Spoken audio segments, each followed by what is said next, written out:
جدا في الزمالك ان هو عايز يلعب كوره، ودي يعني بصراحه تحسب لمستر جوميز ان هو اقنع اللعيبه انك تحت اي ظروف عايزك تلعب كوره، مغلوب مش مغلوب، هتتقطع مش هتتقطع. خد بالك هي كانت هتتقطع مرتين ثلاثه من السردباكين وخط الدفاع، مره من عمر ومره من في كره الجون.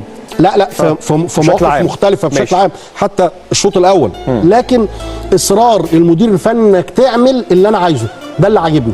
وطبعا فكره لعيبه الزمالك انها كمان بلغه الكوره بيلاقوا بعض، محدش بيستخبى.